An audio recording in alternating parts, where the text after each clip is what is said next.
alors que nous sommes enfants de Dieu, Dieu nous exige de prier? Pourquoi? Pourquoi Dieu te dit, tu dois prier? Augmente ta vie de prière. Va en retraite, prie. Pourquoi? Il est en moi, je suis en lui. Je peux parler, ça suffit. Pourquoi Dieu veut qu'on parle? Parce que même dans un mariage, il ne suffit pas d'avoir passé la bague au doigt de dire que tu es ma femme, je suis ton mari. Si vous ne parlez pas, elle sera toujours ta femme. Il sera toujours ton mari.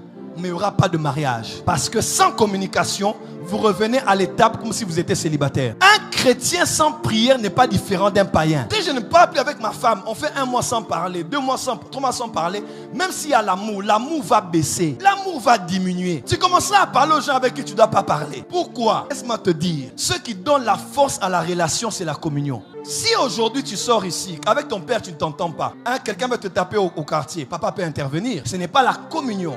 C'est la relation. Il y a des choses que Dieu continuera à faire pour toi parce que tu es toujours son fils et sa fille. Mais les clés de la maison, il ne te donnera pas ça. Les secrets de la famille, il ne te dira pas ça. Les responsabilités, il donnera à celui qui obéit toujours, même s'il est moins âgé que toi. Est-ce qu'un parent peut me comprendre ici? Il y a des choses pour fermer la maison. Il sait que l'aîné de la maison dort toujours tôt. Mais c'est la cadette qui est éveillée. Elle veille sur les portes qui sont fermées. Et c'est à cette personne-là qu'on dit, viens, tu garderas mon argent.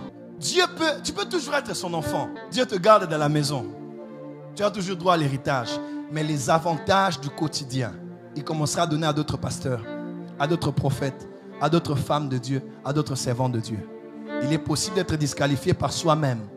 Dieu a dit des choses sur toi, mais tellement que tu es lent, tu n'es plus digne de confiance. Dieu donne à quelqu'un d'autre. Dis à ton voisin, la relation est bonne, mais la communion est mieux. Voilà pourquoi l'apôtre Paul a dit prier sans cesse. Les Juifs prient 3 fois par jour. À l'instar de Daniel, les musulmans prient 5 fois par jour. Même dans les aéroports, ils prient. Mais ce que j'aime, Paul a dit, pour les autres c'est 3 fois, pour les autres c'est 5 fois, mais vous priez sans cesse. Prier sans cesse, ce n'est pas l'habitude de la prière, mais c'est l'attitude de la prière. Je suis sous la douche. Aïe. Il est écrit, entretenez-vous par des psaumes, des hymnes et des cantiques spirituels. Quand je chante sous la douche, quand je chante et que je suis au volant, je suis en train de prier.